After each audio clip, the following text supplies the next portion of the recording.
కాంగ్రెస్ ప్రభుత్వం ఉగాది పర్వదినాన ప్రారంభించిన సన్నబియ్యం పంపిణీ కార్యక్రమంలో భాగంగా మంచిర్యాల జిల్లా మందమరి పట్టణంలోని వ్యాపార ప్రాంతంలో గల రేషన్ దుకాణం వద్ద స్థానిక కాంగ్రెస్ నాయకులు ప్రజలకు సన్నబియ్య పంపిణీ కార్యక్రమాన్ని చేపట్టారు. ముందుగా ముఖ్యమంత్రి రేవంత్ రెడ్డి, మంత్రి ఉత్తమ్ కుమార్ రెడ్డి, ఎమ్మెల్యే వివేక్ వెంకటస్వామిల చిత్రపటాలకు లబ్ధిదారులతో కలిసి పాలాభిషేకం నిర్వహించారు. అనంతరం వారు మాట్లాడుతూ ప్రజా ప్రభుత్వం ఎల్లప్పుడూ పేదలకు అండగా ఉంటుందని పేర్కొన్నారు. ఈ కార్యక్రమంలో పట్టణ అధ్యక్షులు నోముల ఉపేందర్ గౌడ్, మహిళా పట్టణ అధ్యక్షురాలు రజని, ఎస్సీసీఎల్ పట్టణ అధ్యక్షులు శ్రీనివాస్, జిల్లా మాజీ ప్రధాన కార్యదర్శి సుదర్శన్, జిల్లా ఉపాధ్యక్షులు లక్ష్మణ్, యువజన నాయకులు తిరుమల్ రెడ్డి, సంతోష్, గణేష్, కిరణ్ తో పాటు నాయకులు, కార్యకర్తలు, సభ్యులు పాల్గొన్నారు.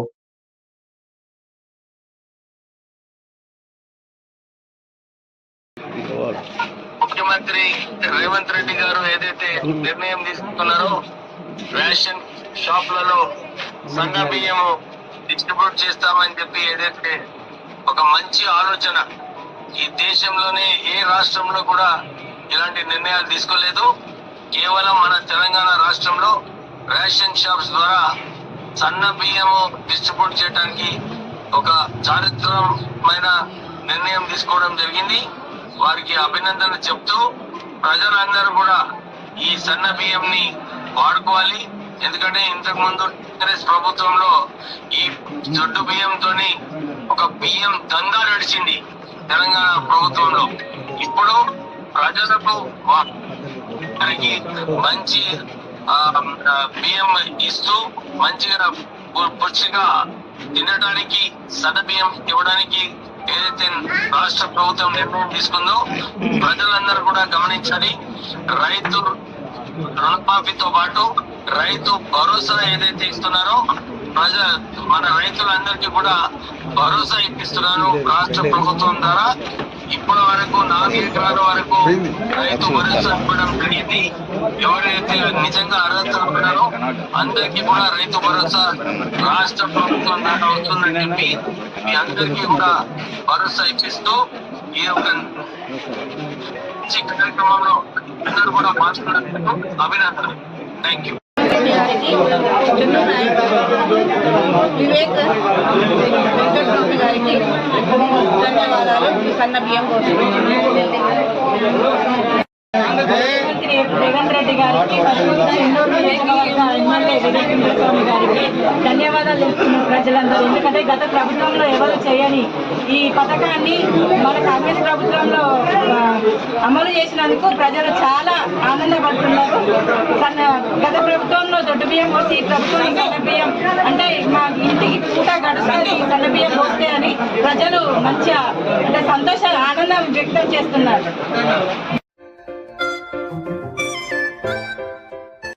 మంచిర్యాల జిల్లా మందమరి మండల పరిధిలోని రామకృష్ణాపూర్ పట్టణంలో గల రేషన్ దుకాణాల వద్ద ఏర్పాటు చేసిన సన్నబియ్యం పంపిణీ కార్యక్రమానికి కాంగ్రెస్ నాయకులు హాజరయ్యారు. ముందుగా ముఖ్యమంత్రి రేవంత్ రెడ్డి, మంత్రి ఉత్తమ్ కుమార్ రెడ్డి, ఎమ్మెల్యే వివేక్ వెంకటస్వామిలకు ప్రత్యేక కృతజ్ఞతలు తెలిపారు. తదనంతరం లబ్ధిదారులకు సన్నబియ్యాన్ని అందించారు. ఈ కార్యక్రమంలో పట్టణ అధ్యక్షుడు పల్లెరాజు, మాజీ municipal vice chairman Vidyasagar Reddy, నాయకులు ఒడ్నాల శ్రీనివాస్, గాండ్ల సమ్మయ్య, గోపతి రాజంతో పాటు నాయకులు, కార్యకర్తలు, సభ్యులు పాల్గొన్నారు.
రాష్ట్ర ముఖ్యమంత్రి ఉగాది పర్వదినాన ముఖ్యమంత్రి గారు ఈ సన్న బియ్యం అందరికీ పంపిణీ చేయాలనే ఉద్దేశంతో ఏదైతే పేద విద్యార్థులు దొడ్డు బియ్యం తినలేక ఇబ్బంది పడుతున్నారు అది దృష్టిలో పెట్టుకొని ఉగాది రోజు ప్రారంభం చేయడం జరిగింది. అదేవిధంగా చెన్నూరు శాసనసభ్యులు డాక్టర్ వివేక్ వెంకటస్వామి ఆదేశాల మేరకు ఈరోజు రామకృష్ణపురంలో కూడా ప్రారంభం చేయడం జరుగుతుంది. అదే కాకుండా యువత దృష్టిలో పెట్టుకొని రాజీవ్ యువ వికాస్ అని లోన్స్ కూడా చేయడం జరుగుతుంది. ఇది అందరూ కూడా అప్లై చేసుకోవాలని తెలియజేస్తున్నాను. ఈరోజు తెలంగాణ రాష్ట్రంలో సుదినం. మొన్న ఉగాది పండుగ రోజున హుజూర్ నగర్లో 14 నెలల క్రితం కొలువుదీరిన తెలంగాణ ప్రజాప్రభుత్వం మరొక కలికితురాయిగా పేద ప్రజలకు సన్నబియ్యాన్ని పంపిణీ కార్యక్రమాన్ని ప్రారంభించడం జరిగింది. ఈ 14 నెలల కాలం లోపల అనేకమైనటువంటి సంక్షేమ పథకాలతో తెలంగాణ రాష్ట్రం కాంగ్రెస్ ప్రభుత్వం అభివృద్ధి దిశగా అడుగులు వేస్తూ ఉన్నది.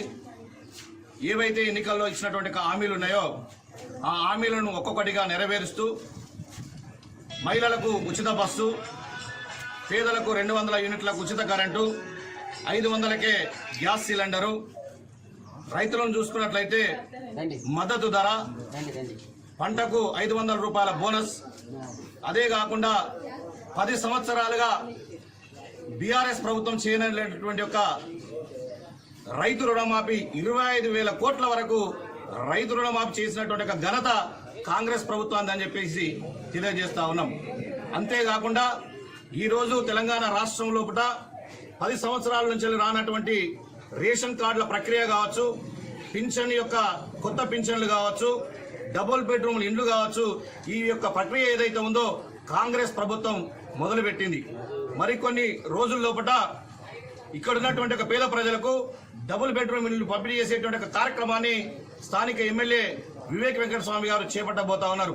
చెన్నూరు ఎమ్మెల్యేగా వివేక్ వెంకటస్వామి గారు గెలిచిన తర్వాత చెన్నూరు నియోజకవర్గం లోపల తాగునీటికి, సాగునీటికి, డ్రైనేజ్ వ్యవస్థను, రోడ్ల వ్యవస్థను, నగర సుందరీకరణ పేరిట అనేక నిధులతోని వారు అభివృద్ధి లోపల ముందడుగు వేస్తా ఉన్నారు.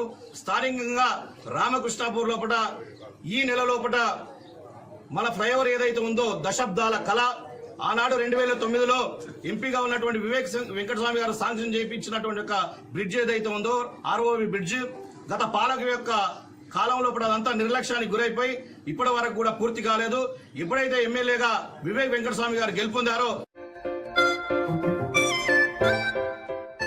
శ్రీరామనవమిని పురస్కరించుకొని మంచిర్యాల జిల్లా మందమరి పట్టణంలోని పంచముఖి హనుమాన్ ఆలయంలో 108 సార్ల హనుమాన్ చాలీసా పారాయణ కార్యక్రమాన్ని చేపట్టారు.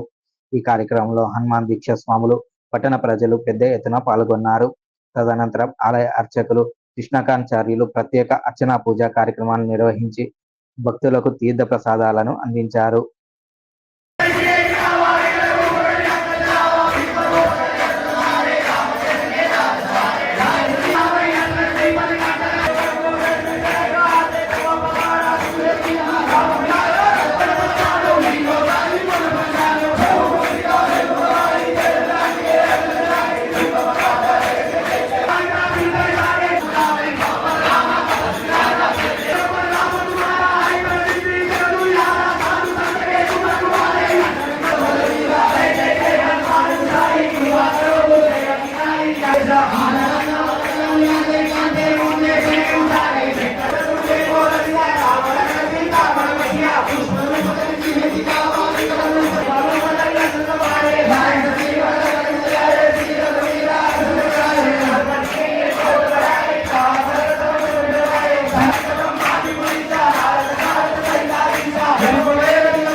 ఉత్సవాలలో భాగంగా ఈరోజు హనుమాన్ దీక్షలో ఉన్నటువంటి స్వాములందరూ కూడా అత్యంత భక్తి శ్రద్ధలతో ఆంజనేయ స్వామి యొక్క స్వామి పట్ల భక్తిని 108 సార్లు హనుమాన్ చాలీసాతో చేసి వారి యొక్క భక్తిని చాటుకోవడం జరిగింది. ఇక్కడ ప్రత్యేకత ఉంది. ఎప్పుడైతే హనుమాన్ చాలీసా జరుగుతుందో ప్రతి సంవత్సరం కూడా ఈ రోజున ఆంజనేయ స్వామి ఏదో రూపంలో వచ్చి భక్తులకు దర్శించడం జరిగింది. అటువంటి గొప్ప హనుమాన్ చాలీసాను ఈ రోజున పంచముఖి ఆంజనేయ స్వామి దేవాలయంలో జరపడం జరిగింది. ఆంజనేయ స్వామి యొక్క అనుగ్రహమైన ప్రజలు అందరూ కూడా స్వామి వారికి సంకల్పం చేసి పాల్గొనడానికి ప్రారంభం చేయడం జరిగింది. కార్యక్రమంలో భక్తులందరూ కూడా పాల్గొంటున్నారు.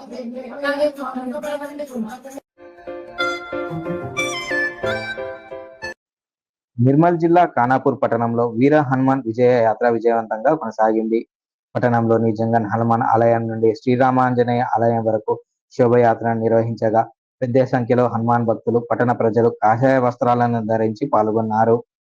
అదేవిధంగా ఇట్టి శోభయాత్రకు ముఖ్య అతిథులుగా ఖానాపూర్ ఎమ్మెల్యే బుజ్జు పటేల్, ఆర్మూర్ ఎమ్మెల్యే పైడి రాకేష్ రెడ్డిలు హాజరయ్యారు. ఈ సందర్భంగా వారు మాట్లాడుతూ పూర్వీకులు నేర్పిన సంస్కృతి సంప్రదాయాలను భావితరాలకు అందించడానికి ఇలాంటి కార్యక్రమాలు ఎంతగానో ఉపయోగపడతాయని, భారతదేశం అంటేనే భిన్నత్వంలో ఏకత్వం అని, మనమంతా కలిసిమెలిసి ఉండి సాంప్రదాయాలను కాపాడుతూ భావితరాలకు మంచి సంస్కృతులను అందించాలని పేర్కొన్నారు.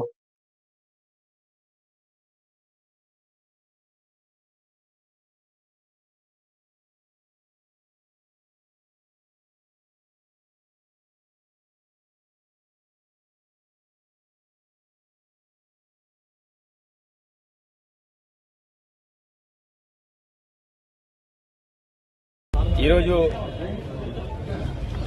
హనుమాన్ విజయయాత్ర ఏదైతే కార్యక్రమం చేపట్టారో, మరి బజరంగ దళ ఆధ్వర్యంలో ఈ కార్యక్రమాన్ని చేపట్టారు. ఈ కార్యక్రమంలో భాగంగా ఆర్మూర్ ఎమ్మెల్యే గారు, వైడి రాకేష్ రెడ్డి గారు, అదేవిధంగా మిగతా హిందూ బంధువులందరూ, అదేవిధంగా పార్టీలకు అతీతంగా పాల్గొనడం.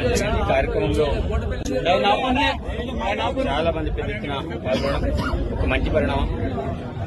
ఇలాంటి కార్యక్రమాలు ఏర్పాటు చేయడం చాలా మంచిది. ధర్మాన్ని కాపాడడంలో అందరి బాధ్యత ఉంది. ఎందుకంటే తాత ముత్తాతల నుండి వచ్చే సంస్కృతి సాంప్రదాయాన్ని భవిష్యత్ తరాలకు అందించడానికి ఇలాంటి కార్యక్రమాలు చాలా అవసరం. ఎందుకంటే నేను ఇంతకుముందు మీ స్పీచ్లో కూడా చెప్పిన, భారతదేశంలో అంటే భిన్నత్వంలో ఏకత్వం కార్యక్రమంలో భాగంగా మనందరికీ తెలుసు. మనమంతా కూడా కలిసిమెలిసి ఉండాలి, బాగుండాలి, దేశ అభివృద్ధి కోసం మనం కూడా పాటుపడాలని ఒక సందేశాన్ని ఇవ్వడం అనేది జరిగింది. నేటి యువత కూడా పెడదోన పట్టకుండా తప్పకుండా ఎవరి మతాలు, ఎవరి కులాలు, ఎవరి మతాలు అయితే ఉన్నారో వారి సాంప్రదాయాలను కాపాడుకుంటూ భవిష్యత్ తరాలకు అందించాలని ఒక సందేశాన్ని ఇవ్వడం అనేది జరిగింది. తప్పకుండా భవిష్యత్తు కూడా ఇలాంటి మంచి కార్యక్రమాలు చేయాల్సిన అవసరం ఉంటే పార్టీలకు అతీతంగా కుల మతాలకు అతీతంగా జరగాలని ఇష్టమని నేను కోరుతున్నాను. కావచ్చు ఈ బ్రహ్మాండమైన బజరంగ దళ కార్యకర్తలు ఒక ర్యాలీలో నన్ను ముఖ్య అతిథిగా పిలిచినందుకు ధన్యవాదాలు. మరి ముఖ్యంగా ఈరోజు హిందుత్వం ఎదుర్కొంటున్న ప్రమాదం, ఈ ప్రాంతంలో ఏదైతే ఉమ్మడి ఆదిలాబాద్ కావచ్చు, మన నిజామాబాద్ కావచ్చు, ఇక్కడ ఉత్తర తెలంగాణలో రకరకాల సమస్యలు ఎదుర్కొంటుంది. తెలంగాణ వ్యాప్తంగా హిందువులు పడే అవమానాలని ఏ రకంగా ధీటుగా ఎదుర్కోవాలి, దీనికి అంతరికి ఒకటి పరిష్కారం ఐక్యత. ఒకటి ఉంటేనే కలిసి ఉంటాము, కలిసి ఉంటేనే నిలబడతాము, కలిసి లేకపోతేనే పడిపోతాము అనే నినాదాన్ని ప్రజలకు తీసుకెళ్లడానికి, మరి ముఖ్యంగా మన ధర్మాన్ని కాపాడటానికి ఎవరు రాడు, మనకు మనమే కావాలి. ఇతర మతస్థులు ఎట్లయితే వాళ్ళకి మతమే ప్రధానం అనుకుంటున్నారో మనం కూడా మన మతమే ధర్మమే ప్రధానం అనుకోవాలి. ఆ సందేశం ఇవ్వడానికి ఈరోజు ఖానాపూర్ పట్టణానికి రావడం జరిగింది. ముఖ్యంగా ఇక్కడ ఖానాపూర్లో హిందువుల ఐక్యత, హిందువుల చైతన్యం చూస్తే ఒక రకంగా మాకు గర్వకారణంగా ఫీల్ అవుతున్నాం. ఇక్కడ ఇట్లాంటి చైతన్యం ఉంటే తెలంగాణ రాష్ట్ర వ్యాప్తంగా హిందూ జాతిని జాగ్రత్తపరిచి, హిందూ జాతిని చైతన్యపరిచి, రాజకీయంగా కూడా మనం ఎదగాలి. ఐక్యతగా ఉంటేనే రాజకీయంగా మనం అధికార పగ్గాలు చేపట్టగలుగుతాం, హిందువుల అవమానాలను ఆపగలుగుతాము. వారు ఏ రకంగా అయితే ఈరోజు లౌజీవాదులు కావచ్చు, లేకపోతే మతతత్వవాదులు ఒక అరాచకాలు కావచ్చు, ఇవన్నీ అరికట్టి హిందువులకు ఆత్మగౌరవం నిలపడానికి ఇట్లాంటి ర్యాలీలు కావాలి, ఇట్లాంటి ఐక్యత సమావేశాలను ఉపయోగపడతాయని ప్రజలకు సింగరేణి సంస్థ 2024-25 సంవత్సరానికి నిర్దేశించిన లక్ష్యాన్ని 78%తో సాధించి గత సంవత్సరం కన్నా మందమరి ఏరియా మెరుగైన వృద్ధి రేటుతో కొనసాగుతుందని, అలానే 2025-26 సంవత్సరానికి 100% ఉత్పత్తిని సాధించేందుకు వివిధ ప్రణాళికలతో ముందుకు సాగడం జరుగుతుందని area general manager G Devender పేర్కొన్నారు. ఈ సందర్భంగా ఏరియాలోని జీఎం కార్యాలయ సమావేశ మందిరంలో ఏర్పాటు చేసిన విలేకరుల సమావేశంలో ఆయన మార్చి మాసంలో గనులు సాధించిన ఉత్పత్తి, ఉత్పాదకతో పాటు సంక్షేమ వివరాలను వెల్లడించారు. అదేవిధంగా 100% ఉత్పత్తి సాధించిన KK5, KKOCల అధికారులను, కార్మికులను, యూనియన్ నాయకులను ప్రత్యేకంగా అభినందించారు. అలానే మిగతా గనుల వారు సైతం ఈ ఒరవడిని అలవర్చుకొని రానున్న సంవత్సరానికి సంస్థ నిర్దేశించిన లక్ష్యాన్ని సాధించేందుకు మొగ్గు చూపాలని అన్నారు. ఈ సమావేశంలో SO2 GM Vijay Prasad, personal manager Shyam Sundar, DGM IED Rajanna, AGM E&M Venkataramana, civil DYGM రాము, DYPM మైత్రే బంధులు పాల్గొన్నారు. మందమరి ఏరియా పెర్ఫార్మెన్స్కి సంబంధించి ప్రెస్ మీట్ నిర్వహించుకుంటున్నాము. మందమరి ఏరియాకు సంబంధించి 2024-25 సంవత్సరానికి టార్గెట్ 34.6 లక్షల టన్నులు నిర్ణయించారు. దానికి గాను 27.10 లక్షల టన్నులు సాధించి 78% సాధించాము. మందమరి ఏరియా దాదాపు 7.5 లక్షల సుమారు షార్ట్ ఫాల్ ఉంది. మనకు KK5కి సంబంధించి 103% ఉత్పత్తి సాధించారు. కాస్పేట్ 1 ఇంక్లైన్ 62% ఉత్పత్తి సాధించింది. శాంతికనిమైన 47%, కాస్పేట్ 2 ఇంక్లైన్ 59%, RKOC 131%, KKOC 63% సాధించి ఓవరాల్గా మందమరి ఏరియా 78% సాధించారు. ఇది లాస్ట్ ఇయర్తో పోల్చుకుంటే కొంత వెనుకబడి ఉన్నాము. మరి ఎందుకంటే RKOC దాని పొటెన్షియల్ 20 లక్షల టన్నులకి మరి 7 లక్షల టన్నుల టార్గెట్ పెట్టుకోవడం జరిగింది. RKOCలో మరి రిజర్వ్స్ అన్నీ అయిపోవడం వలన ఈ ఇయర్ మనకి 9,20,000 బొగ్గు సాధించి మరి ఆ మైను బంద్ చేయడం జరిగింది. RKOCకి సంబంధించి ఫేజ్ 2 366 హెక్టార్ల ఫారెస్ట్ ల్యాండ్ డైవర్షన్ తీసుకొని దానికి నెక్స్ట్ ఇయర్ దాన్ని ఒక 1 ఇయర్లో stage 1, stage 2 forest land diversion తీసుకొని దాన్ని మళ్ళీ రీఓపెన్ చేస్తాము. అదేవిధంగా దానికి సంబంధించిన CA ల్యాండ్ కూడా మరి KKOC, SRPOC, RGOC1లో CA ల్యాండ్ కూడా తీసుకొని దాన్ని డంప్ సర్వే చేసి మరి దాన్ని ఫారెస్ట్ PCCF ఆఫీస్కి పంపించేసి మరి స్టేజ్ 2 ఫారెస్ట్ ల్యాండ్ డైవర్షన్ ఎర్లీగా రావడానికి ప్రయత్నం చేస్తున్నాము. మళ్ళీ దాన్ని రీఓపెన్ చేస్తాము. అదేవిధంగా KKOCలో కూడా మనకు OB పెర్ఫార్మెన్స్ మనకి దాదాపు చాలా 45% మాత్రమే OB పెర్ఫార్మెన్స్ ఉండడం వలన మనకి అనుకున్న లక్ష్యము సాధించలేకపోయినాము. KKOCలో మనకి దాదాపు 16 షావల్ యూనిట్స్ నడిపి మరి రోజువారీగా 70,000 క్యూబిక్ మీటర్ల OB తీయాల్సి ఉంటే మరి అనుకున్నంత తీయలేకపోయాము వేరియస్ రీజన్స్ వలన. ఈ KKOCకి రాబోయే కాలంలో కొత్త రిలే కాంట్రాక్ట్ కూడా దానికి నోటు అప్రూవల్ చేశాము. దానికి త్వరలో కొత్త కాంట్రాక్ట్ కూడా మరి ఈ ఫస్ట్ కాంట్రాక్ట్కి ఇంకా 6 నెలల కాలం ఫోర్స్ మెజ్యూర్ ఉంది. ఈ 6 నెలల కాలంలో అది క్లోజ్ కాగానే వేరే కొత్త కాంట్రాక్టు సుమారు 1040 LBCM తోటి మరి రోజు యాన్యువల్ టార్గెట్ 20 లక్షల టన్నులతోటి కొత్త కాంట్రాక్ట్ కూడా అప్రూవల్ చేయడం జరిగింది. రాబోయే కాలంలో KKOCలో ఇంకా మనకు ప్రొడక్షను మరి దాని స్ట్రిప్పింగ్ రేషియో 1:12 కాబట్టి మరి అనుకున్న OB తీస్తే రోజువారీగా అనుకున్న ప్రొడక్షన్ టార్గెట్ డెఫినెట్గా సుమారు దానికి అక్కడ 8,000 టన్నులు రోజువారీగా తీయాల్సి ఉంటుంది. రోజు 70,000 క్యూబిక్ మీటర్ల OB తీయాల్సి ఉంటుంది. కాబట్టి మనకి 70,000 క్యూబిక్ మీటర్స్ OB వస్తే మనకు డెఫినెట్గా అనుకున్న పోల్ వస్తుంది. ఇంకా మిగతా డిస్పాచెస్కి సంబంధించి మనకు RKOCలో రైల్ ద్వారా మనము దాదాపు 21.12 లక్షల టన్నులు డిస్పాచ్ చేశాము. అదే రోడ్డు ద్వారా 2.07 లక్షల టన్నులు డిస్పాచ్ చేశాము.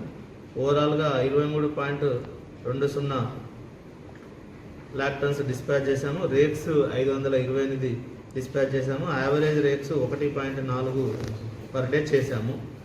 ఇది లాస్ట్ ఇయర్తో పోల్చుకుంటే కొంచెం తక్కువనే ఉంది, కానీ మనకు టార్గెట్ను బట్టి మనము రోజువారీ వచ్చిన ప్రొడక్షన్ బట్టి మనం డిస్పాచ్ చేయగలిగాము. ఇంకా అండర్గ్రౌండ్ మైన్స్ పర్ఫార్మెన్స్కి వస్తే మనము underground మైన్స్లో Kasipet 1 incline, Kasipet 2 incline, తర్వాత కేకే 5 ఇంక్లైన్. కేకే 5 ఇంక్లైన్లో మనము కొత్త ప్యానల్ కూడా త్వరలో స్టార్ట్ చేసుకోబోతున్నాము. కేకే 5 ఇంక్లైన్ రోజువారీగా మన 800 టన్నులు సాధించడానికి మరి ప్రణాళికలు చేస్తున్నాము. అదేవిధంగా శాంతి కాలంలో కూడా ఒక కొత్త ప్యానల్ మనకి 4 సీమ్లో ఒక కొత్త ప్యానల్, తర్వాత 3 సీమ్ 4 సీమ్లో కలిపి ఇంకొక 3S12 4S12 ప్యానల్, 2 ప్యానళ్ళు శాంతికన్లో మరి స్టార్ట్ చేసుకొని ప్రొడక్షన్ ఇంప్రూవ్ చేయడానికి. అక్కడ మ్యాన్ రైడింగ్ కూడా, కొత్త మ్యాన్ రైడింగ్ కూడా 1A సైడు కొత్త మ్యాన్ రైడింగ్ కూడా స్టార్ట్ చేస్తున్నాము. 1A సైడు ఇంకా మనకి ఒక 16 ఎకరాల ల్యాండ్ యాక్విజిషన్ చేసి అక్కడ డీప్ బిల్డింగ్ స్టార్ట్ చేసుకోవడానికి కూడా ప్రణాళికలు చేస్తున్నాము.